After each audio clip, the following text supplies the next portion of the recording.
الحمد لله الذي وكفى وسلام على عباده الذين اصطفى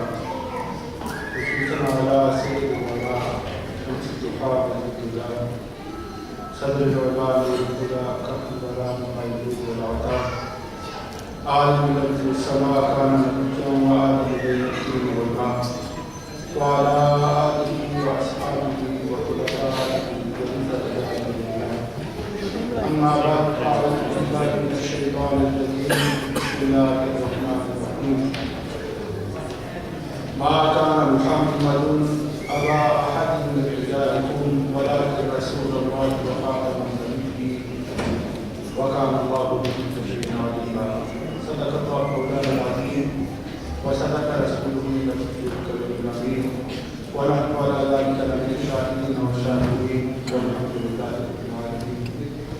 قد قال الله تبارك وتعالى في القرآن المجيد والفرقان الحميد بلسان العليم الأمين الكريم الرحيم الرحيم كسيم يسيم السميع العليم العظيم إن الله وملائكته يصلون على النبي يا أيها الذين آمنوا صلوا عليه وسلموا تسليما الصلاة والسلام عليك يا رسول الله الصلاة والسلام عليك يا سيدنا الصلاة والسلام عليك يا رب العالمين وعلى آلك وأصحابك يا رب العالمين. رب اشرح لي صدري ويسر لي أمري واحلل عقدة من لساني يفقهوا قولي. مولاي صل وسلم دائما أبدا على حبيبك خير هو الحبيب الذي ترجى شفاعته في كل قول من الأهوال والتأمين. مولاي صل وسلم دائما أبدا على حبيبك خير الخلق كلهم. اللہ جل جلالہ عما والده وعلى مكانه ولا اله الا الله. اور حضور نبی اکرم کی رسم شفیع وعظم امام نبی قائد مقیم سلطان دارہ شاقہ معشر احمد مجتبی صلی اللہ علیہ وآلہ وصحبہ وبارک وسلم کی والدہ آبا میں سرکار کی والدہ بے قسمانہ میں حضرت درود و سلام عرض کرنے کے بعد قابل صدقہ عظیم و تقدیم حضور سجدتی و سندی و برشدی آفتاب شریعت ماہتاب طریقت سفیر مصطفیٰ قدرت العارفین قدرت الصالحین شیخ المشائخ حضور قبلہ عالم مظہر اللہ القدسی اور عالیہ زیب سجادہ آستانہ عالیہ عیدگاہ شریف اہل اسلام بزرگوں اور دوستوں، میری اور آپ کی تسلیمی ہے کہ سرکار کی ذات گرامی سے وابستہ اس مبارک مقدس مجلس میں ہم حاضر ہیں اور یقیناً ہمارے برادر طریقت جناب بھٹی صاحب، شاہد مخدوم صاحب اور بڑائی صاحب، شاہد محمود صاحب کو محمود بڑائی صاحب دیگر ان کے سارے احباب مبارکباد سے متحق ہیں کہ حضور شہر کامل کا تشریف لانا اور آقا کریم صلی اللہ علیہ وآلہ وسلم کے ذکر پاک کا نصیب ہونا یہ کرم بالائے کرم ہے اور سرکار کی عطا ہے کہ آقا کریم صلی اللہ علیہ وسلم کے ذکر پاک کے لیے ہم جمع ہوئے ہیں. لبوں پر سرکار کا درود و سلام بھی ہے، حضور کا ذکر بھی، اور نگاہوں میں اپنے شہر کامل کے جلوے بھی. چند گھڑیاں ہمیں ایک بار پھر دیکھنے کو ملی ہیں. یقیناً وہ لمحات، وہ گھڑیاں کسی بھی مومن کے لیے، کسی بھی مسلمان کے لیے اس کی زندگی کا اثاثہ ہوتی ہے اور اس کی مقصد کا سامان. ہمارا یہ عقیدہ اور ایمان ہے کہ اللہ کریم نے اپنے حبیب کریم صلی اللہ علیہ وسلم کو ہر قسم کی خوبی، ہر قسم کے معجزے، ہر قسم کی فضیلت اور ہر قسم کے درجے، مرتبے اور مقام اور شان سے نوازا ہے۔ جتنی بھی ممکنات میں سے ہے، اللہ کریم کی تمام مخلوقات میں سے سب سے زیادہ اللہ کریم نے عزت اپنے حبیب کریم صلی اللہ علیہ وسلم کے نام میں کر کے رکھی ہے۔ اور اللہ کے قرآن کا یہ اعلان ہے العزت للہ، کہ عزت کا مالک اللہ ہے، والی رسول ہے، اور اللہ کریم نے وہ ساری عزتیں اپنے حبیب کریم صلی اللہ علیہ وسلم کو عطا کی۔ والی مومنین، اور جو حضور کا وفادار ہے، جو سرکار کا غلام ہے، حضور کے قدم مبارک کا صدقہ اللہ نے اس کے لیے عزت رکھی ہے۔ وَلِلَّهِ الْعِزَّةُ وَلِرَسُولِهِ وَلِلْمُؤْمِنِينَ۔ اب ختم نبوت یہ حضور کی ایک شان ہے، آقا کریم صلی اللہ علیہ وسلم کی ایک شان ہے، اور حضور کے غلاموں کا ہر دور میں سیدنا صدیق اکبر رضی اللہ تعالیٰ عنہ سے لے کر آج تک اور صبح قیامت تک یہ عقیدہ رہا، یہ عقیدہ ہے اور یہ عقیدہ رہے گا کہ آقا کریم صلی اللہ علیہ وسلم جیسے امام النبی دین ہے، ایسے ہی حضور خاتم النبی دین بھی ہیں، خاتم الرسل بھی ہیں، اور خاتم المعصومین بھی ہیں۔ کہیے سبحان اللہ، ان کی آواز ہے کہ سبحان اللہ۔ آج کے اس دور میں اس موضوع کی یقیناً بڑی ضرورت ہے، اور ہمارے شہر کامل کا یہ کرم ہے کہ ان کی تربیت اور ان کی تعلیم کا یہ اثر ہے کہ آپ کے قدموں کے ساتھ رہنے والے لوگ یہ محسوس کرتے ہیں کہ آقا کریم صلی اللہ علیہ وسلم کے غلاموں کو، حضور کی امت کو اور اللہ کی مخلوق کو آج کے اس پرفتن دور میں فتنوں سے بچتے ہوئے اپنے ایمان کی فکر بھی کرنی چاہیے اور بچانے کا اہتمام بھی کرنا چاہیے۔ آقا کریم صلی اللہ علیہ وسلم کو اللہ کریم نے خاتم النبی دین کا تاج عطا کیا،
نبوت جاری رہی ہوتی تو عمر فاروق میرے بعد نبی ہوتے،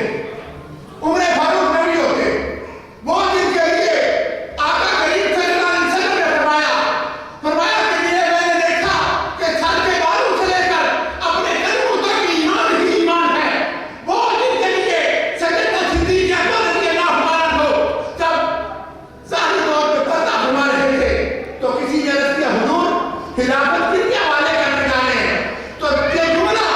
سیدنا صدیق اکبر رضی اللہ عنہ افضل الخلق بعد الانبیاء،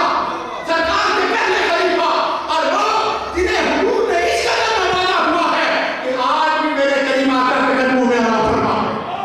وہ جو آج بھی سرکار کے قدم شریف میں ہیں، وہ آج بھی جو گنبد خضرا پاک کے سائے تلے ہیں، وہ آج بھی جو سرکار کے پہلے کرم سے نوازے ہوئے ہیں، ان کا جملہ سیدنا صدیق اکبر کا وہ فرمانے لگے خلافت ان کے حوالے کر کے جا رہا ہوں کہ میرا رب ان کے متعلق اگر پوچھے گا تو میں رب کی بات کا محنت کروں گا، مولا پوری روح زمین پر جو سب سے افضل تھا اس عمر کے حوالے میں بیان کر کے آؤں، یہ سیدنا صدیق ہے، اور اگر وہ صدیق اکبر یہ دعویٰ نہ کرے، عمر فاروق نہ کرے، کیوں نہ کرے؟ اس لیے کہ قرآن کا وعدہ بھی یہی، اعلان یہی، حدیث کا فرمان بھی یہی، اللہ کا ارشاد بھی یہی، سرکار کی حدیث پاک بھی یہی کہ سرکار نے فرمایا ہمارے پاس نبی کوئی نہیں، اب کوئی بھی کیسا بھی ہو جب یہ بات کرے گا تو مسلمان کبھی بھی اس کے دھوکے میں آ سکتا، کوئی بھی مسلمان اس کے دھوکے میں آ سکتا کبھی۔ اور رسول کریم صلی اللہ علیہ وسلم کی یہ شان دیکھیں کہ اللہ کریم نے تاج ختم نبوت عطا فرمایا، تاج ختم نبوت عطا فرمایا، اور رسول کریم صلی اللہ علیہ وسلم کو خاتم النبیین بھی بنایا، خاتم الرسل بھی بنایا، اور خاتم المعصومین بھی بنایا، اور آقا کریم صلی اللہ علیہ وسلم نے خود اس چیز کو ایک حدیث پاک میں آتا ہے، آقا کریم صلی اللہ علیہ وسلم نے فرمایا، حضور نے فرمایا کہ نبوت کی ایک پوری بلڈنگ ہے، پوری عمارت، سرکار نے فرمایا ایک اینٹ باقی تھی، اللہ کریم نے جب ہمیں مبعوث کیا تو وہ بھی جگہ پر ہو گئے، فرمایا نبوت کا دروازہ بند ہو گیا، اب قیامت تک کوئی نبی نہیں آئے گا، کیوں؟ اس لیے کہ نبی تو تب آتے رہے جب لوگوں کی اصلاح کے لیے، اللہ کی محبوب کی ہدایت کے لیے، لوگوں کی رہنمائی کے لیے کسی اور کتاب کی ضرورت ہوتی، کسی اور پیغام تبلیغ کی ضرورت ہوتی۔ میرے کریم آقا صلی اللہ علیہ وسلم کو اللہ نے شان ہی وہ عطا کی کہ سرکار نے وہ تبلیغ فرمائی، سرکار نے وہ کتاب عطا کی، سرکار نے رسالت کا وہ حق ادا کیا، سرکار نے تبلیغ نبوت کا وہ حق ادا کیا کہ اب قیامت تک نہ کسی نبی کی ضرورت ہے، نہ کسی رسول کی ضرورت ہے، بلکہ سرکار نے فرمایا میری امت کے اولیاء علماء اس شان کے مالک ہیں کہ جو کام بنی اسرائیل کے نبی کیا کرتے تھے میری امت کے علماء مشائخ کیا کریں۔ اور آقا کریم صلی اللہ علیہ وسلم کی سرکار کی زبان اقدس سے یہ جب بات نکل گئی، اب وہ امریکہ ہو یا پاکستان، وہ زمین کا کوئی بھی خطہ ہو، کوئی بھی بندہ اگر اس طرح کی بات کرے تو وہ بندہ جو صاحب نسبت نہیں، وہ پنچے کا اقدار سے، وہ کبھی دنیا کے چکر میں، کبھی وہ گرین کارڈ کے چکر میں، کبھی وہ پاسپورٹ کے چکر میں، کبھی وہ شادی کے چکر میں، کبھی وہ جاب کے چکر میں، کبھی اس طرح کی باتوں میں وہ آئے گا، اپنا ایمان بھی گوائے گا اور اپنا عقیدہ بنایا کرے، اپنا ایمان گوائے گا، ضائع کرے گا ایمان۔ اور اگر وہ بندہ صاحب نسبت ہو، کسی اللہ کے ولی کے قدموں کے ساتھ وابستہ ہو، کسی رسول اللہ صلی اللہ علیہ وسلم کے غلامان خاص میں سے کسی کے ساتھ جڑا ہوا ہو، اس کا تعلق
دیا تو کسی نہ کسی طور پر وہ ان کے جال میں آئے گا، کن سے جال کو دیکھے گا کہ بلڈنگ میں تو لکھا ہوا لا الہ الا اللہ محمد رسول اللہ صلی اللہ علیہ وسلم، تو وہ بھی تو کلمہ نہیں پڑھتے ہیں، وہ کلمہ نہیں پڑھتے ہیں، لیکن ان کا عقیدہ وہ نہیں ہے جو قرآن کا ہے، جو قرآن کا مزاج ہے، جو قرآن کی ادا ہے، بلکہ وہ کلمہ تو تجھے پھنسانے کے لیے لکھا ہوا ہے، وہ تو مسلمان والے نام تجھے جال میں پھنسانے کے لیے رکھے ہوئے ہیں، جب تو تھک جائے گا، ایمان ضائع کر بیٹھے گا، وہ دنیا کے کسی مقصد کے لیے ہو یا جہالت پر، تو پھر یاد رکھیے رسول کریم صلی اللہ علیہ وسلم کی بارگاہ میں حاضر ہو کے حشر کے میدان میں ماں سوا شرمندگی کی اور کوئی چیز ہاتھ میں نہ لگے۔ آج اگر کوئی بندہ گرین کارڈ کے لیے مرزائیت ہے، فارم فل کرتا ہے، اب اس کی حالت یہ ہے کہ وہ بندہ کہتا ہے کہ میں نے کسی نے یہ کام نہیں کیا، میں نے تو صرف گرین کارڈ کرنے کے لیے فارم فل کیا ہے، سرٹیفکیٹ کیے ہیں، میں نے شاید کیے ہیں۔ یہ بات یاد رکھ لیں، اگر کسی بندے نے اپنی جہالت کی بنا پر جانتے ہوئے یا انجانے میں سگنیچر کر دیے تو وہ ایمان کے ہاتھ دھو بیٹھا۔ اس گرین کارڈ سے وہ 1000 بار وہ بندہ بہتر ہے کہ جس کے پاس نہ گرین کارڈ ہو، جو بھوکا مر جائے، جس کے پاس پہننے کو، کھانے کو، پینے کو کچھ نہ ہو، غربت کی زندگی ہو،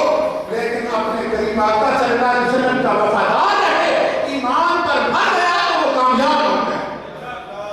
وہ کامیاب ہوتا۔ لیکن اگر ایمان سے سودا کر کے گرین کارڈ پاسپورٹ لے کے بھی گیا تو پھر بھی اس بندے نے خسارے کا سودا کیا، اس نے گھاٹے کا سودا کیا۔ اگر آقا کریم صلی اللہ علیہ وسلم کے کسی غلام کے ساتھ وابستہ ہوں گے، ہمارے مرشد کریم آج دریا دریا، نگر نگر، بستی بستی، شہر شہر، ملک ملک یہی پیغام دے رہے ہیں کہ زمانے والوں، اللہ کی عزت کی قسم حقیقت بات یہ ہے کہ روٹی کے بغیر گزارا ہو سکتا ہے، پانی کے بغیر گزارا ہو سکتا ہے، لیکن ایمان اور محبت کے بغیر اور نور کی محبت کے بغیر گزارا نہیں۔ یہ زندگی جادو کی زندگی ہے،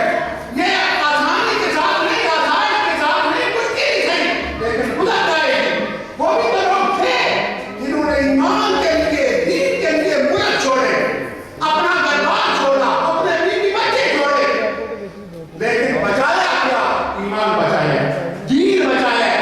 اور آقا کریم صلی اللہ علیہ وسلم کی وفا کو سینے سے لگا کے رکھا ہے۔ آج بھی کریم آقا صلی اللہ علیہ وسلم نے انہیں ان نشانوں سے نوازا ہوا ہے کہ لوگ اپنے بیٹوں کے نام ان کے نام پہ رکھتے ہیں، لوگ ان کا نام کے روانہ سمجھتے ہیں، لوگ ان کے ساتھ اپنی نسبت کو اپنی مقصد کا سامان سمجھتے ہیں، اور حقیقت ہے کیوں؟ اس لیے کہ انہوں نے سرکار سے وفا کی۔ صحابہ کرام کو جب حکم ہوا تو انہوں نے ملک چھوڑ دیے، برادریاں چھوڑ دی، قبیلے چھوڑ دیے، قربے چھوڑ دیے، ہر شے چھوڑ دی، اور باقی کیا رکھا؟ اپنے کریم آقا صلی اللہ علیہ وسلم سے وفا۔ آج ہمارے مرشد کریم کا یہی میسج اور یہی پیغام ہے۔ ختم نبوت کانفرنس میں تشریف لانے والے دوستوں، بزرگوں، آج ہمیں چاہیے اپنی اولاد کے اعمال و افعال پر نظر رکھیں، اٹھتے بیٹھتے دیکھتے رہیں، خدا نخواستہ کہیں ایسا نہ ہو کہ میری بیٹی، میرا بیٹا اسکول جائے، کالج جائے، یونیورسٹی جائے، میں دھیان نہ کروں، اس کا کوئی دوست اسے بنا لے، اس کو میڈیا بنا لے، اس کا کسی کا خدا نخواستہ ایسا کوئی ہو جائے کہ جب ہاتھ سے کوئی چیز نکل جائے تو پھر پچھتاوے کے علاوہ کچھ باقی نہ بچے گا۔ اور اپنی اولادوں کو بچانا یہ والدین کی ذمہ داری ہے۔ وہ کس طرح بچیں گے؟ وہ اس طرح بچیں گے کہ ہم خود بھی جڑ جائیں اللہ کے نیک بندوں کے ساتھ، اور اپنی اولادوں کو بھی جوڑ دیں اللہ کے نیک بندوں کے ساتھ۔ آقا کریم صلی اللہ علیہ وسلم کے غلاموں کا یہ شان ہے۔ رسول کریم صلی اللہ علیہ وسلم نے تو ان کی فضیلت بیان فرمائی، انہوں نے فرمایا میری امت کا اگر علماء حق میں سے کوئی بندہ ہو یا میری امت کے غلاموں میں سے ہو، سرکار نے فرمایا جس بندے نے ان کا چہرہ دیکھا وہ ایسے ہی ہے جیسے اس نے میرا چہرہ دیکھا۔ انہوں نے فرمایا مجھ سے ملاقات ہوئی ایسی ہے جیسے مجھ سے ملاقات ہوئی۔ کیوں؟ اس لیے کہ سرکار جانتی ہیں کہ یہ میرے غلام میری امت کے لوگوں کے ایمانوں کو بچائیں گے، میری امت کے لوگوں کے ایمانوں کو، عقیدوں کو بچائیں گے۔ آقا کریم صلی اللہ علیہ وسلم کے اس میسج اور پیغام اور محبت کے پیغام کو، اخلاق کے پیغام کو، الفت اور عقیدت کے پیغام کو